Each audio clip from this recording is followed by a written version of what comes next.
Toujours enfermé dans un discours naturaliste. C'est pas parce que vous avez un utérus que vous devez être mère. C'est un choix que vous devez faire. C'était pour moi un permis de vivre. On ne naît pas femme, on le devient. Aucun destin biologique, psychique, économique ne définit la figure que revêt au sein de la société la femelle humaine. C'est l'ensemble de la civilisation qui élabore ce produit intermédiaire entre le mâle et le castrat qu'on qualifie de féminin. Il y a des conditions biologiques, sexuelles, qui différencient l'homme de la femme. Personne ne va dire le contraire. Mais ce que toute la société a bâti, sociologiquement, moralement, professionnellement, sur cette base, c'est quelque chose qui n'a presque pas de rapport, on peut même dire au fond pas de rapport avec la différence physiologique. Et c'est pour ça que je voulais dire, être femme, c'est pas simplement être sexuée d'une certaine façon, c'est être classé d'une certaine manière dans la société. Pour ce faire, la société fabrique, à partir de la toute petite fille, elle fabrique des femmes. Les jouets ne sont pas les mêmes, les lectures ne sont pas les mêmes, et plus tard, hélas, la formation professionnelle n'est pas la même, et on fabrique la femme de manière à ce qu'elle soit dévouée, servante de l'homme, servante de ses enfants. On la fabrique pour la maternité, pour le ménage, pour la vie d'intérieur, etc. Et c'est comme ça qu'elle devient femme, à partir d'une naissance qui pourrait lui donner les mêmes chances qu'à un homme. Elles sont nées pour faire rêver, dans les magazines et dans les vitrines. Les femmes ont tant de frivolité, demande à Gisèle et à Isabelle. Elles sont nées pour balayer et faire la vaisselle, vider la poubelle. Les femmes ont tant d'habileté, demande à Hélène, et puis à Guylaine, demande à Gisèle et à Isabelle. Elles sont nées pour enfanter, et savent dès l'enfance que c'est dans la souffrance.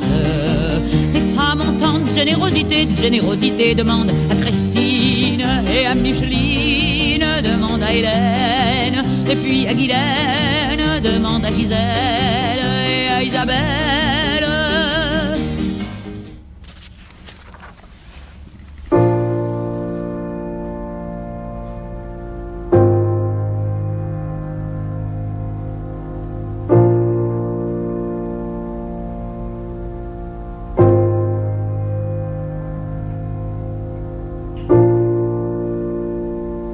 J'ai reçu des quantités de témoignages de femmes de province ou même de l'étranger qui m'ont écrit comme elles se sentaient moins isolées à cause du deuxième sexe. Donc je me suis très vite rendu compte que j'avais fait un ouvrage qui était assez important pour un certain nombre de femmes. Chère Simone de Beauvoir, grâce à vous, j'arrive à 57 ans à cesser de me définir par rapport aux autres. Quel long et dur chemin. Cependant, ma chance est grande de vous avoir rencontré. Madame, je voudrais que vous sachiez l'importance de votre livre pour moi, au lendemain de mes 30 ans, et sûrement pour beaucoup d'autres. Il aide à devenir adulte. Chère Simone de Beauvoir, je vous écris dans une cabane de pêcheurs que l'on me prête. Il n'y a pas d'électricité et c'est une bougie qui m'éclaire. I am 75 years old and retired. Cara Simone, vi leggo penna in mano e mi sembra che lei abbia tradotto il mio pensiero. You certainly are one of these Liebe people. Simone, bitte betrachten Sie diese wenigen Worte Permettez-moi als de die vous dire à cette Danksagung einer occasion Ihrer combien j'ai toujours admiré à la fois votre œuvre littéraire Schriften et votre Kraft contribution courageuse à la cause des femmes. mit freundlichen Grüßen.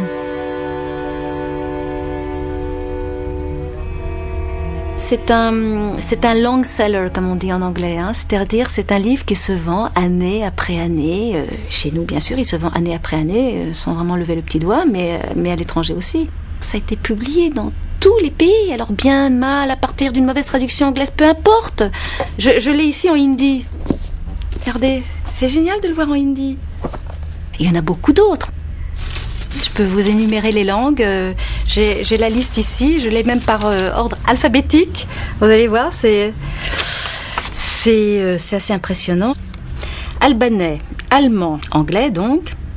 Bengali, bulgare, catalan, chinois de Chine et chinois de Taïwan. Coréen, danois, espagnol, estonien, finnois, galicien, grec, hébreu, hindi, hongrois, italien, japonais, lituanien, marathi.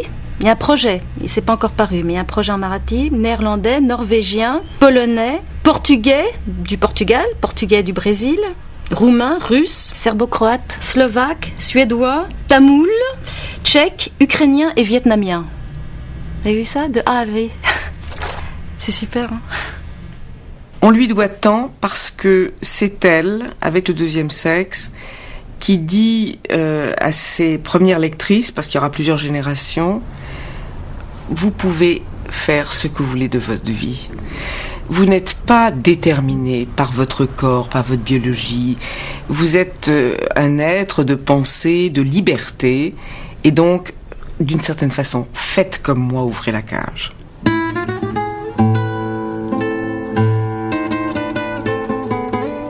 Elle était tout sauf conformiste. C'était une femme libre. Et libre vraiment. Quand je l'ai connue, j'avais 27 ans. Elle avait 44 ans. Je la trouvais belle. J'aimais la pureté de son visage, ses yeux, etc. Elle me plaisait, oui. Elle me plaisait. Et elle sentait ça. C'est le temps d'Afrique, avec des petits coloniaux. Et donc très naturellement, on a commencé à vivre ensemble. Et on a continué, on a vécu ensemble pendant 8 ans. Il nous a amené, c'est-à-dire que c'est lui qui a péché. Je suis le seul homme avec lequel elle ait vécu. Et ça, c'est un très bon ami qui a pris part à des combats au Vietnam et qui s'est fait blesser. Il a l'air mort. Évidemment que le deuxième sexe est un livre capital, très important pour elle, mais je n'avais pas l'impression, vivant avec elle quotidiennement, de vivre avec le féminisme. Jamais de la vie, je vivais avec une femme totalement féminine. Bon. Car elle l'était. C'était une vraie femme.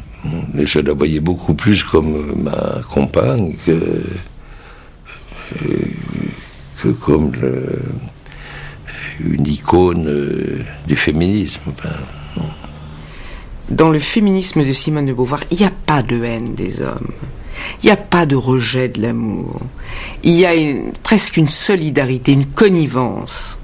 Elle n'a jamais été en guerre contre le mal. Elle a été en guerre contre une société d'hommes avec leurs préjugés à une époque donnée.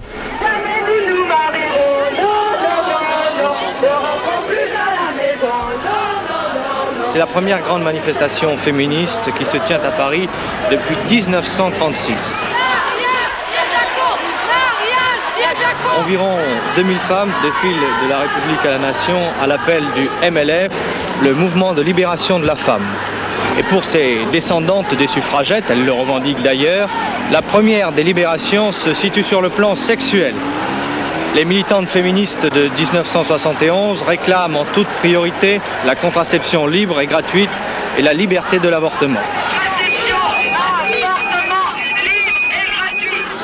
Cette marche est internationale puisque des manifestations semblables se déroulent aujourd'hui aux États-Unis, au Canada, en Italie et en Allemagne. Pour moi, féminisme, ça veut dire avant tout réclamer l'égalité des chances et des droits pour l'homme et pour la femme.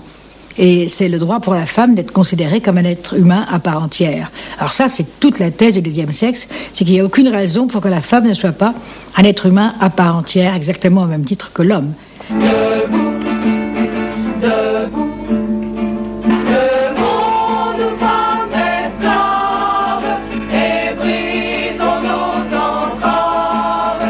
Debout, debout, debout, levons nous femmes esclaves et brisons nos entraves.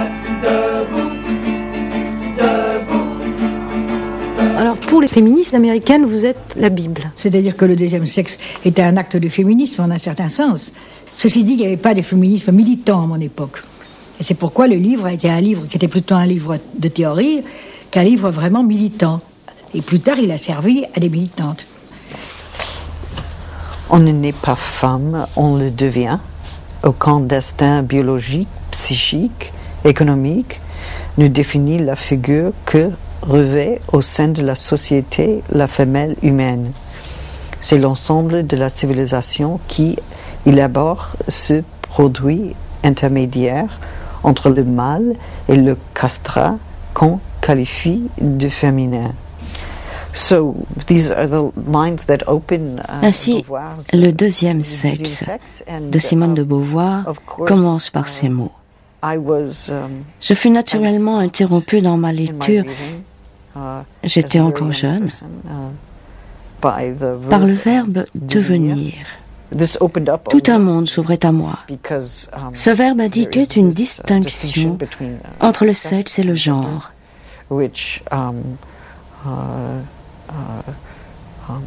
Et suggérait qu'il n'y a pas d'obligation de passer de l'état de femelle à l'état de femme. Je pense que les féministes doivent sans aucun doute beaucoup à Beauvoir. Elles sont nombreuses à reconnaître leur dette envers elle. C'est un zoologiste qui avait fait la traduction. Il a oublié beaucoup de choses et même fait des contresens. Mais nous attendons une nouvelle traduction très prochainement. Et je crois qu'elle sera bien meilleure. Let me tell you right away in the second paragraph. She says the sagesse féminine. Sagesse féminine, je ne sais pas.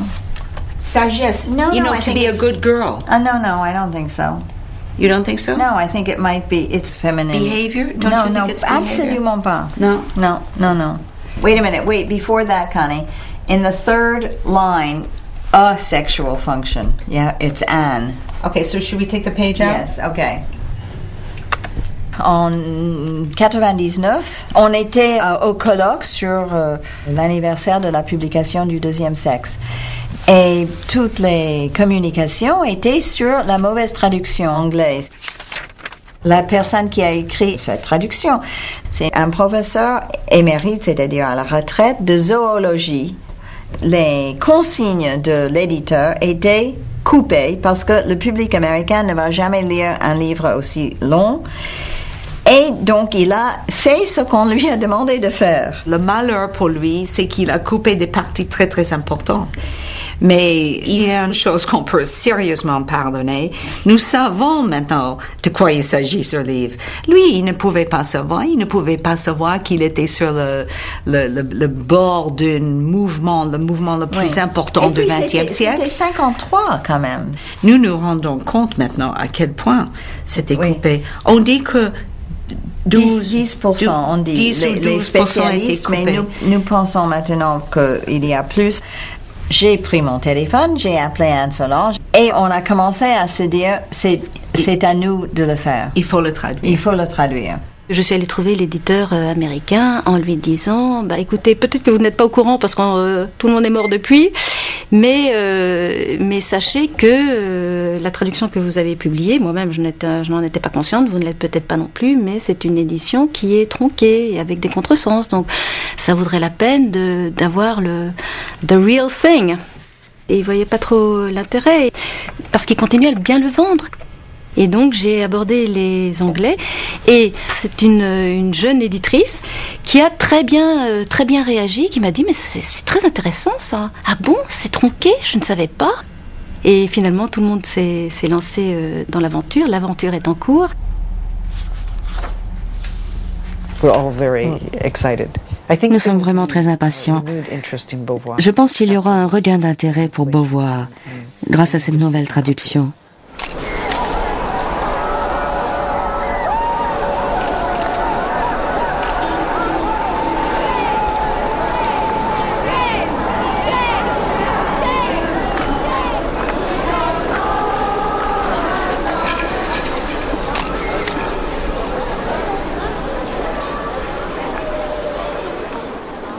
And she has blonde hair and blue-green eyes.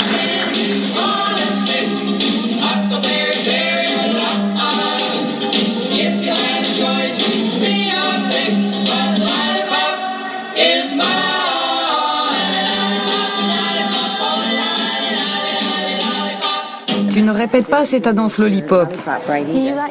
Tu dois regarder les juges et maman, tu ne dois pas regarder tes copines, d'accord ? Allez, Souris joliment. Alors j'ai été bien? Oui, tu as été bien, je t'aime. I love you.